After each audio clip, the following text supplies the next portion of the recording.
Vous n'avez pas la sensation ces derniers temps que tout s'accélère ?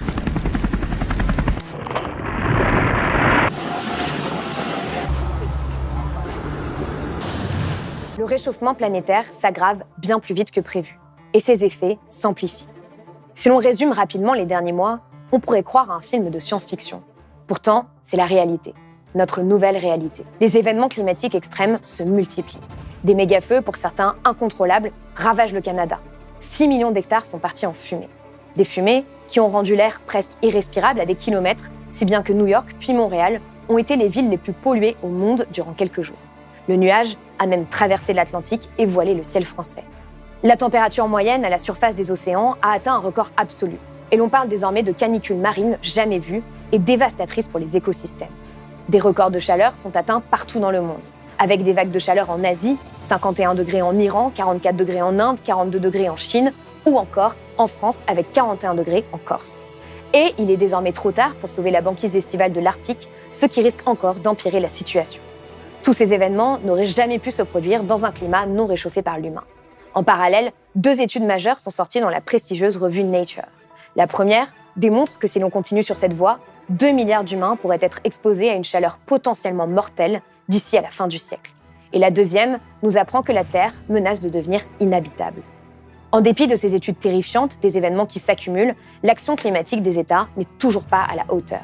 Les émissions mondiales de CO2 restent à des niveaux records. Jusqu'à la fin de cette décennie, il nous faut réduire les émissions de 45%.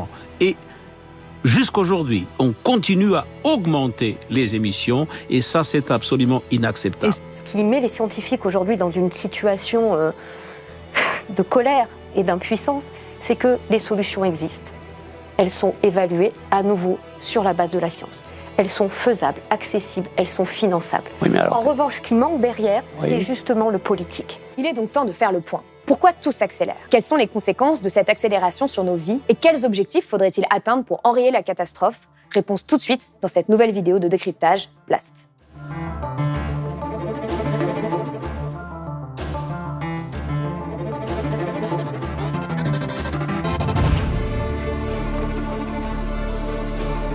Que se passe-t-il ? Devant l'accumulation des phénomènes, il est parfois difficile de s'y retrouver. Alors, revenons rapidement aux bases. Nous en sommes à 1,14 degré de réchauffement mondial, ce qui veut dire qu'en moyenne, ces 10 dernières années ont été 1,14 degré plus chaudes comparées à la période 1850-1900, l'ère pré-industrielle donc. Et les scientifiques sont désormais sûrs à 100% que tout ceci est dû aux activités humaines. 1,14 degré, cela peut paraître peu, mais c'est énorme. Et nous en constatons déjà les conséquences dévastatrices. Là où ça se complique, c'est que l'on parle ici d'une moyenne, mais toutes les régions ou pays ne se réchauffent pas à la même vitesse. Par exemple, l'Europe surchauffe à un rythme 2 fois plus rapide que la moyenne mondiale, avec un réchauffement de plus 2,3 degrés. C'est la région du monde qui se réchauffe le plus rapidement. La France, elle, s'est en moyenne réchauffée de 1,8 degrés. Et ces températures élevées ont accentué les sécheresses et alimenté les incendies. Si l'été 2022 a été un tournant dans la prise de conscience écologique de beaucoup d'Européens et de Français, il n'est malheureusement pas une anomalie, mais marque une tendance qui ne pourrait que s'aggraver si rien ne change. Les scientifiques, comme Christophe Cassou, le martèlent. Chaque 10e de degré de réchauffement compte et fait peser sur les plus fragiles des menaces de plus en plus fortes. Selon Tim Lenton, premier auteur de l'étude dans Nature, dont je vous parlais en introduction, pour chaque réchauffement de 0,1 degré au-dessus des niveaux actuels, 140 millions de personnes supplémentaires seront exposées à une chaleur dangereuse, c'est-à-dire égale ou supérieure à 29 degrés en moyenne annuelle et donc potentiellement mortelle. Et le problème, c'est que c'est de pire en pire. En mai 2023, une 50aine de scientifiques ont montré que le réchauffement induit par l'homme augmente à un rythme sans précédent de plus de 0,2 degrés par décennie. En résumé, le changement climatique se poursuit et ce sont surtout ses impacts qui s'accélèrent et augmentent. Toutes ces perturbations viennent frapper nos sociétés qui ne sont pas préparées. Les pertes et dommages explosent, en particulier dans les pays du Sud. I would like to begin by asking all of us to hold a moment of silence for people around the world who are already suffering, starving, those who are already helpless, hopeless, and dying due to the devastating impacts of the climate crisis. Aujourd'hui, plus de 50% de l'augmentation de la dette des pays vulnérables au changement climatique est due aux dégâts causés par les catastrophes naturelles. Rappelons ici que près de la moitié de la population mondiale vit dans des zones qui sont hautement vulnérables au changement climatique. Les experts du GIEC le disent, nous poussons la planète vers un avenir climatique où seule une partie de sa surface sera habitable.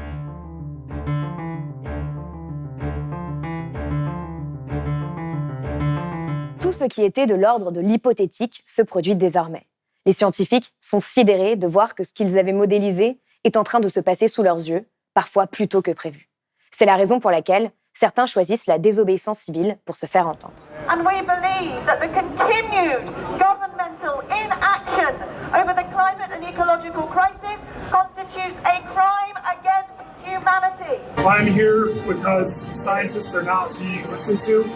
I'm willing to take a risk for this gorgeous planet, for my sons. And we've been trying to warn you guys for so many decades. We're heading towards a fucking catastrophe. En tant que citoyennes et citoyens, il y a de quoi être sidéré et se sentir impuissant.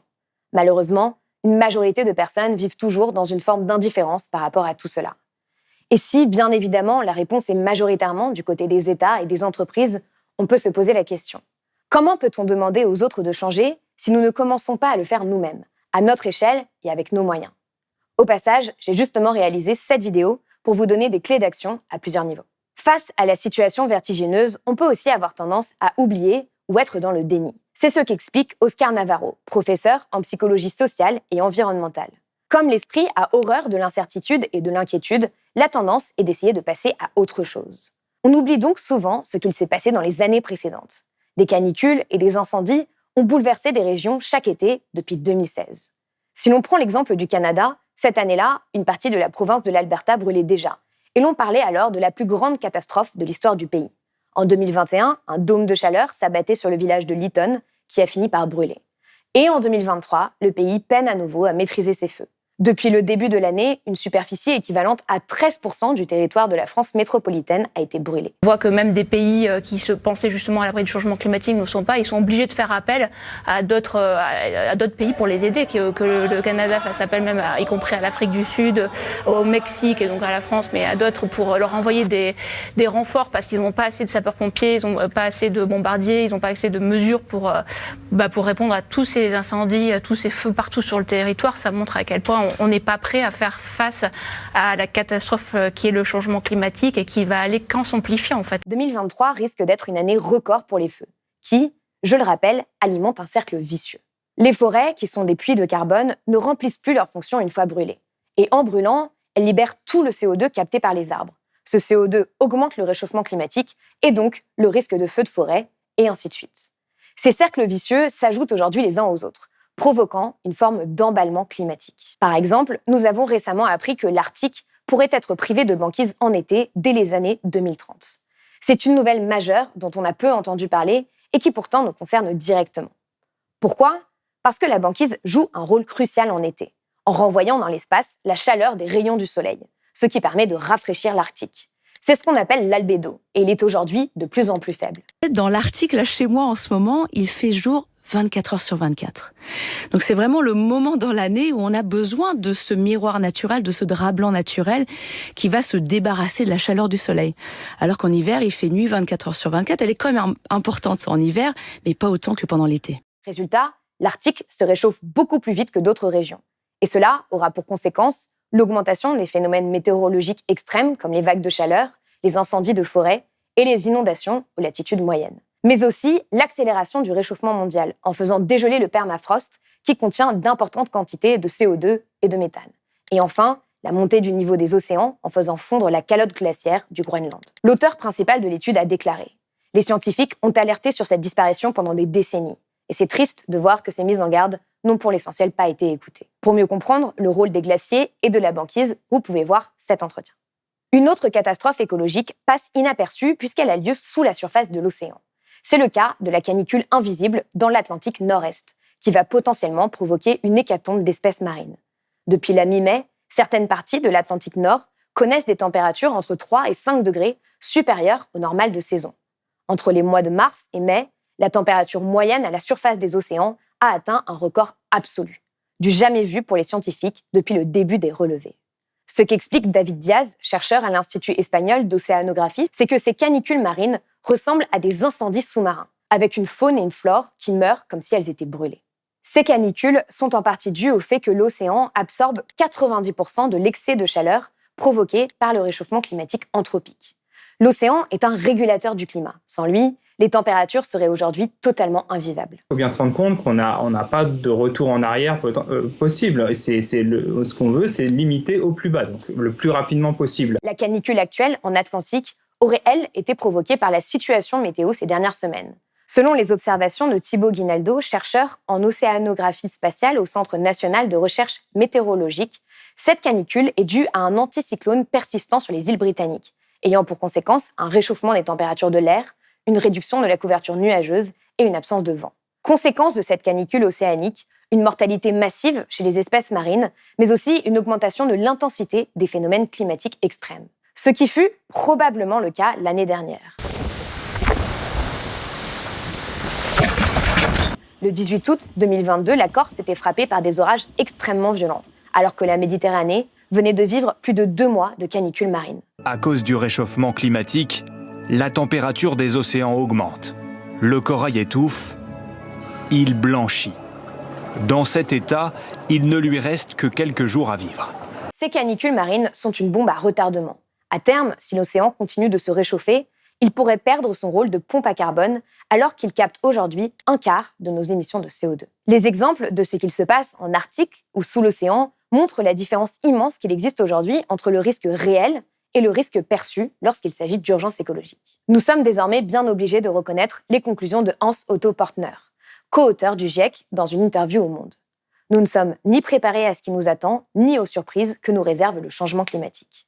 Dans le même article, Debra Rieberts, elle aussi co-autrice du GIEC, ajoute « Nous créons un avenir qui devient profondément injuste et invivable pour un grand nombre de personnes pauvres et vulnérables. » C'est le cas des personnes qui meurent de chaleur au Pakistan ou encore en Inde à cause de la combinaison fatale entre le taux d'humidité et la température.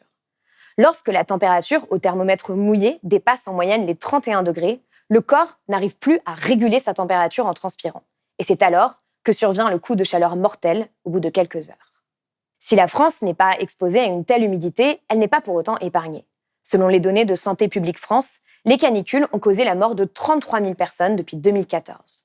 Le rapport évoque des risques simultanés dans le contexte du réchauffement climatique, dont la chaleur, la pollution atmosphérique et la pandémie de Covid-19 qui a pu fragiliser davantage certaines populations. Le mois de juin 2023 est parti pour être l'un des plus chauds jamais enregistrés en France. Nous vivons aujourd'hui les conséquences du réchauffement climatique dans notre chair, dans un pays qui se pensait épargné. En bref, nous sommes entrés dans une nouvelle ère et les gouvernements ne semblent pas l'avoir compris.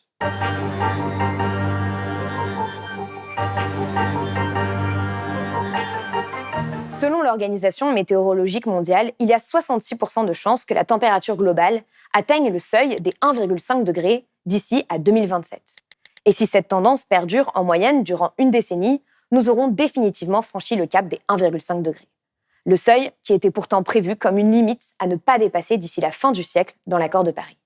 Le GIEC indique que le franchissement de ce seuil de 1,5 degré risque de déclencher des impacts beaucoup plus graves, notamment des sécheresses, des vagues de chaleur et des précipitations plus fréquentes et plus dévastatrices. Or, malgré les belles promesses, les politiques actuelles nous mènent vers un réchauffement à plus 2,5, plus 2,7 degrés d'ici à la fin du siècle. Il y a des limites dures au développement de tous les êtres humains sur la planète. Ces limites dures, elles ont été posées. C'est d'une part, effectivement, le niveau de réchauffement. On sait qu'au-delà de 2 degrés, on entre dans des incertitudes telles que ça devient compliqué et qu'on a de moins en moins de capacité d'adaptation, notamment pour les plus défavorisés, pour les plus démunis, y compris en France. C'est pas juste des problèmes très loin de nous.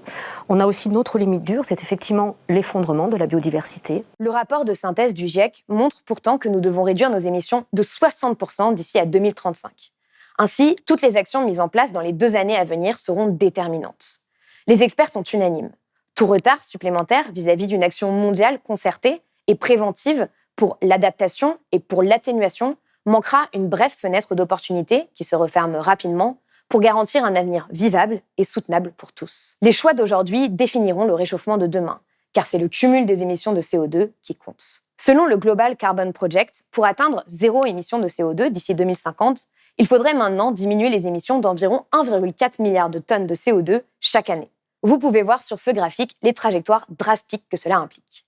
Selon leur étude, ce niveau est comparable à la baisse observée des émissions en 2020 en raison des confinements liés à l'épidémie de coronavirus. À cette période, les émissions s'étaient effondrées de 5,4%, alors qu'entre 2020 et 2021, elles ont augmenté de 1% pour atteindre 40,6 milliards de tonnes de CO2. 90% de ces émissions proviennent de la combustion d'énergies fossiles et des cimenteries. It's time to wake up and step up. Antonio Guterres, le secrétaire général de l'ONU, le dit. Il nous faut une révolution pour stopper la destruction. Cette révolution devrait avoir lieu en premier lieu dans les pays occidentaux, qui ont une responsabilité historique dans la situation actuelle. Cela passe par un bouleversement de notre façon de produire, de consommer, de travailler, de nous déplacer, de nous alimenter. Une révolution, donc, qui doit être accompagnée par des politiques publiques qui ne pèsent pas sur les plus démunis. Tout ceci signifie que la majorité des pays vont devoir revoir à la hausse leurs ambitions climatiques et complètement transformer leurs politiques. Avec le Covid, avec la guerre en Ukraine, les gouvernements ont perdu un peu la priorité absolue à l'émergence climatique. Et il faut qu'ils reprennent cette priorité absolue. Il n'y a pas que les gouvernements qui sont concernés, mais aussi les industries et les multinationales fossiles, qui font des profits gigantesques et ne ralentissent pas leurs investissements.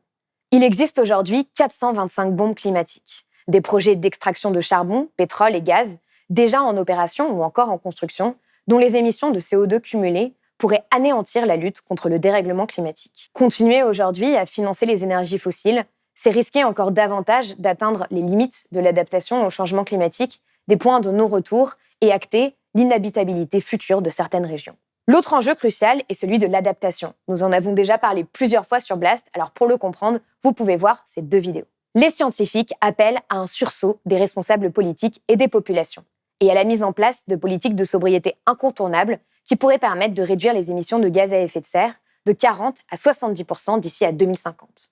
La sobriété est un ensemble de politiques publiques et de pratiques du quotidien qui évitent en amont la demande en ressources naturelles, énergie, eau, matériaux, sol, tout en garantissant le bien-être de tous dans le respect des limites planétaires.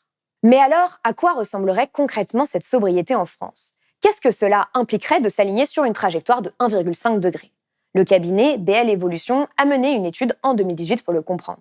C'était il y a 5 ans, mais les ordres de grandeur restent en grande partie inchangés. Cette diminution drastique des émissions impliquerait donc de rénover 1 million de logements, de diviser par 2 le nombre de véhicules en circulation, de supprimer les lignes d'avion internes lorsqu'il existe une alternative par la route ou le train, d'avoir 50% de trains en plus, de diviser par 3 la consommation de viande et de produits laitiers. Cela supposerait donc un changement radical de nos modes de vie, de nos territoires et des entreprises. Selon l'étude, 1/3 de la population changerait de métier et près d'1 million d'emplois pourraient être créés en 5 ans. Il y a d'autres études prospectives sur le sujet, mais ce sont en clair les grandes lignes de la révolution à opérer de façon démocratique. Et c'est désormais à chacun d'entre nous de la mettre en œuvre, à la fois en créant un rapport de force avec les responsables politiques et en transformant nos vies pour incarner le futur que l'on veut voir émerger. Un futur possible et souhaitable. C'est la fin de cette vidéo, j'espère qu'elle vous a été utile. Je vous mets en description les liens de toutes les émissions que j'ai citées et d'autres liens pour aller plus loin et reprendre un peu d'espoir. N'oubliez pas de partager au maximum et de vous abonner à Blast. Votre soutien est la condition nécessaire de notre liberté. À très vite sur Blast.